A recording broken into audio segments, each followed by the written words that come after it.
Part 46 में हमने देखा था कि टियान को चुपके से ताइया के सीक्रेट रूम का पता चलता है, जहाँ पे चारों तरफ सिर्फ और सिर्फ उसी की फोटोज थी। टियान अभी ये सब देख ही रहा होता है कि तभी ताइया वहाँ आ जाता है। टियान को जब पता चलता है कि ताइया वहाँ आ चुका है तो वो तुरंत अपनी आंखें बंद करके चुपचाप नींद में चलने का ड्रामा करने लगता है, क्योंकि उसे पता था कि ताइया उसे बिल्कुल भी नहीं छोड़ने वाला। बेचारे टियान को लगा था कि स्लीप वॉकिंग का ड्रामा करके ताइया से बच जाएगा, पर ताइया तुरंत उसका हाथ पकड़ के उसे रोक लेता है। टियान तो बहुत ही डर जाता है और जोर से चिल्लाता है। फिर वो प्यारी सी स्माइल करते हुए ताइया का नाम पुकारता है। फिर वो आंखों में आंसू लेके बेचारा बनते हुए कहता है, ताइया तुम्हारी आंखें तो बहुत ही डरावनी लग रही थी। इस पे ताइया उसे बताता है, वैसे तो मैं आमतौर पर इसे बड़े अच्छे से छिपा लेता हूँ, लेकिन अब ऐसा लगता है कि मैं अपनी इस साइड को छिपाने में लेजी हो रहा हूँ। क्या ये स्कैरी है? ये बोलते बोलते ताइया की आंखें फिर से शाइन करने लगती हैं। ताइया का ये खतरनाक रूप देख के टियान डरते डरते बात बदलते हुए बोलता है, ये तो बहुत बुरी बात है। क्या तुम्हें भूख लगी है? मैं जाके तुम्हारे लिए कुछ मिडनाइट स्नैक्स लेके आता हूँ। टियान का ये सवाल सुन के ताइया उसके करीब जाते हुए सीरियस टोन में कहता है, क्या मैंने तुम्हें यहाँ से जाने को कहा? तो फिर तुम क्यों जा रहे हो? ऐसा लगता है कि तुम पूरी तरह से होश में आ गए हो। ये तो बहुत अच्छी बात है, क्योंकि मुझे तुम्हारे हेल्प की जरूरत है। टियान को पता चल गया था कि ताइया किस टाइप के हेल्प की बात कर रहा है। वो स्माइल करते हुए कहता है, क्या तुम्हें मैं पागल लगता हूँ? मैं तुम्हारे झांसे में नहीं आने वाला। थैंक्स, पर मैं इस चीज के बारे में नहीं जानना चाहता। बाय। ये बोलते हुए टियान तुरंत उड़ के वहाँ से जाने लगता है, पर वो ताइया से बच के कहाँ ही जाने वाला था। ताइया तुरंत उसे पकड़ लेता है और उसे अपने करीब करके उसका चेहरा ऊपर अपनी ओर करते हुए पूछता है, क्या तुम्हें ऐसा लग रहा है कि तुम मुझसे इतनी आसानी से बच सकते हो? टियान कुछ सोच समझ पाता उससे पहले ही ताइया उसे खींच के वापस से रूम में लेके जाता है और दरवाजा बंद कर देता है। 3 दिन बाद हम देखते हैं कि पूरी फैमिली डाइनिंग टेबल पे बैठ के ब्रेकफास्ट कर रही थी, पर टियान और ताइया नहीं थे। ताइकिन बहुत ही ज्यादा गुस्से में था। वो खाना सर्व करते हुए कहता है, हमने कितनी बार ताइया को बुलाया, वो अभी भी ऊपर अपने कमरे में क्यों है? वो दोनों वहाँ क्या कर रहे हैं? भले ही ताइया खाना ना खाना चाहे, पर कम से कम टियान काई को तो खाना खाना चाहिए ना। ताइकिन अभी गुस्से में था कि तभी ताइया बड़ी सी स्माइल करते हुए डाइनिंग एरिया में आता है और सनशाइन वाली स्माइल करते हुए अपने डैड से कहता है, डियर डैड, मैं आ गया। सॉरी, मैं बहुत देर तक सोया रह गया। ताइया का मूड तो बहुत ही ज्यादा अच्छा लग रहा था। वो अपने 6th ब्रदर युआन किन को देख के एक्साइटेड होके कहता है, hi dear little bro, good morning. फिर वो ताई टियान को गाल पे किस करते हुए बोलता है, ओह मेरा लिटिल बेबी तो बहुत ही क्यूट है। ताई टियान को तो ताइया का ये किस बिल्कुल भी अच्छा नहीं लगता। ये सब करने के बाद ताइया 2 प्लेट खाना लेके पोज मारते हुए कहता है, हम ऊपर अपने रूम में ही खाना खा लेंगे, तो आप सब हमारी फिक्र मत करना। हम दोनों को इग्नोर करना ही बेहतर होगा आपके लिए। ताइया को ऐसे रिएक्ट करते हुए देख के फादर या हाउ तो बहुत ही अनॉयड लग रहे थे और अनॉइंग से चेहरे के साथ मन में यही सोच रहे थे, अगर मैंने ऐसा कुछ किया होता तब तो मेरी वाइफ ने मुझे खत्म ही कर दिया होता। वहीं ताइया का भाई कंफ्यूज था कि क्या उसकी सिस्टर इन लॉ टियान की तबीयत ठीक नहीं है। एक तरफ ताइया की फैमिली उससे परेशान थी और वहीं दूसरी ओर ताइया खाना लेके ऊपर कमरे में पहुंचता है तो टियान को पुकारता है और खाने के लिए पूछता है। टियान अभी भी बेड पे ही था, ब्लैंकेट के नीचे। वो अपने ऊपर से हल्का सा ब्लैंकेट हटाता है और धीरे से बोलता है कि खाना चाहिए।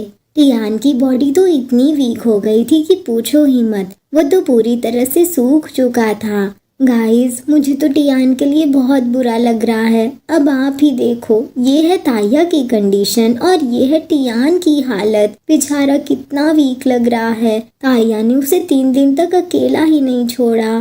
टियान तो इतना वीक हो गया था कि खुद से उठ भी नहीं पा रहा था। ताया उसे उठा के बैठाता है और शॉर्ट पहनाता है क्योंकि टियान ने कुछ भी नहीं पहना था। पर जैसे ही शॉर्ट उसके चेस्ट को टच होती है उसे तो बड़ी जोर का दर्द होता है और वो दर्द में कराहने लगता है। उसके बाद ताया टियान को अपनी गोद में बिठा के उसे खाना खिलाना शुरू कर देता है। ये टेस्टी लग रहा है ना? इवन दो मेरे डैड दिखने में काफी फियर्स लगते हैं पर वो बहुत ही अच्छा खाना बनाते हैं। टियान धीरे से हाँ बोलता है क्योंकि इससे ज्यादा कुछ बोलने की एनर्जी उसके अंदर थी ही नहीं। ताया टियान को खाना खिलाते हुए कहता है, जल्दी से खाओ ताकि हम फिर से वहाँ से कंटिन्यू कर सके जहाँ पिछली बार हमने छोड़ा था। ताया की ये बात सुन के तो टियान की सोल ही निकल जाती है उसकी बॉडी से। गाइस, मुझे अब ताया के ऊपर बहुत ज्यादा गुस्सा आ रहा है। I mean, देखो तो टियान की हालत, इसके बावजूद भी वो ऐसी बातें कर रहा है। अब कहाँ गई इसकी वो ग्रीन फ्लैग वाली साइड? हाँ ताया।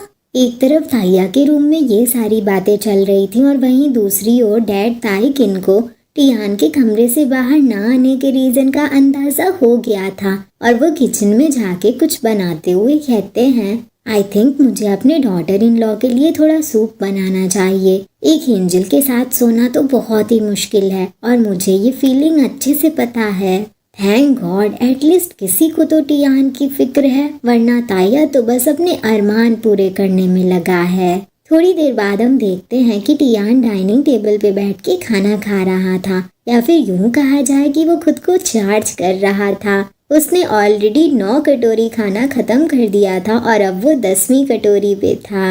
वो खाते खाते खाने की तारीफें कर रहा था। डिलीशियस, डिलीशियस, सच में बहुत डिलीशियस है। टियान को इतने दिनों बाद नीचे अपने सामने देख के तो थर्ड ब्रदर याकिन और फोर्थ ब्रदर किन हाओ काफी खुश थे और उससे कहते हैं, सिस्टर इन लॉ आप यहाँ हो?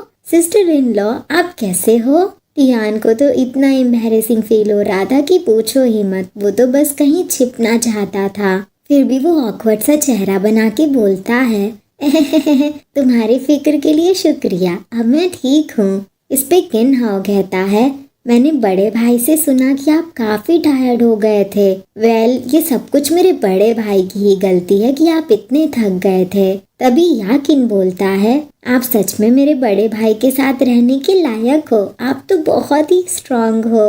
ये सारी बातें सुन के तो टियान को बहुत ही एम्बैरेसिंग फील हो रहा था। किन हाओ टियान के लिए किसी अननोन फ्लावर से बनी चाय कप में पोर करते हुए कहता है, आइए सिस्टर इन लॉ, मेरी बनाई हुई इस फ्लावर टी को ड्रिंक करिए। ये आपकी इंटरनल हीट को कम करेगी और गर्मी को खत्म। किन हाओ ये बोल रहा था कि तभी याकिन दलिया का पॉट खोलते हुए कहता है, सिस्टर इन लॉ आप इस बर्ड नेस्ट की मिल्क दलिया को पीजिए जो मैंने बनाया है। ये आपकी स्किन को नरिश करेगी। मैं अक्सर देर रात तक जागने पे इसे पीता हूँ। फिर वो किन हाओ को टॉन्ट मारते हुए आगे बोलता है, ओह फ्लावर टी, ये कहाँ से लाए तुम? मेरी सिस्टर इन लॉ को डायरिया मत देना, वरना मैं पीट पीट के तुम्हारी हालत खराब कर दूंगा। याकिन की बातें सुन के किन हाओ गुस्से में उससे बात करने लगता है। इस पे याकिन सीरियस टोन में उससे कहता है, पिछली बार मैंने तुम्हारी फ्लावर टी पी थी और मुझे बहुत दिनों तक डायरिया हो रखा था। ये सुनते ही किन हाओ चिल्लाते हुए कहता है, तुम अपने नाजुक से पेट की वजह से दूसरों को कैसे ब्लेम कर सकते हो? तुम्हें क्या लगता है कि तुम्हारा ये दलिया अच्छा है? इसका टेस्ट तो बहुत ही गंदा है। दलिया बनाने में 22 इंग्रेडिएंट्स कौन डालता है भला? इस पे किन हाओ भी गुस्से में बोलता है, तुम्हें कुछ भी पता नहीं है। इसे बैलेंस्ड न्यूट्रिशन बोलते हैं और मैंने 22 इंग्रेडिएंट्स डाले इसीलिए तो इसे दलिया कहा जाता है। वो दोनों ऐसे लड़ाई कर रहे थे और बेचारा टियान उन दोनों को शांत करने के लिए बोल रहा था कि तुम दोनों लड़ाई मत करो, मैं सब कुछ पी लूंगा। टियान ये बोल तो रहा था पर याकिन और किन हाओ तो उसकी बात सुनने को तैयार ही नहीं थे और लड़ते ही जा रहे थे। उन दोनों की फाइट अभी चल ही रही होती है कि तभी साइड से डैड ताई किन की जोर से आवाज आती है, चुप रहो तुम दोनों 10 साल से लड़ते झगड़ते थके नहीं आज तक, चलो मेरे रास्ते से हट जाओ। ये कहते हुए डैड एक बड़ा सा पॉट लेके टियान के पास जाते हैं और उस पॉट को टियान के सामने रख देते हैं। टियान तो एकदम शॉक ही हो जाता है। डैड प्राउड स्माइल के साथ टियान से कहते हैं, ये रेसिपी मेरे पूर्वजों की 3 जनरेशन से चली आ रही है। तुम पूरी पॉट एक साथ पी लो और मैं गारंटी देता हूँ कि तुम 3 दिन और फाइट कर सकते हो। अपने टाइम में मैंने इसे लगातार 7 दिनों तक पिया था, नहीं तो मैं अपने हस्बैंड के सामने कैसे टिक पाता। ट्रस्ट मी, ये इतना अच्छा है कि ताया भी अपनी हार मान लेगा। डैड को देख के उनके दोनों बेटे उनकी तारीफों के पुल बांधने लगते हैं, पर उस सूप में से तो एकदम जहर जैसी स्मेल आ रही थी और बेचारे डियान को ये नहीं समझ आ रहा था कि ये सब किस फाइट की बातें कर रहे हैं जिसमें उसे ताया को हराना है। अरे डियान, ये लोग तुम्हारी और ताया की बेडरूम वाली फाइट की बातें कर रहे हैं जिसकी वजह से तुम इतने वीक हो गए थे।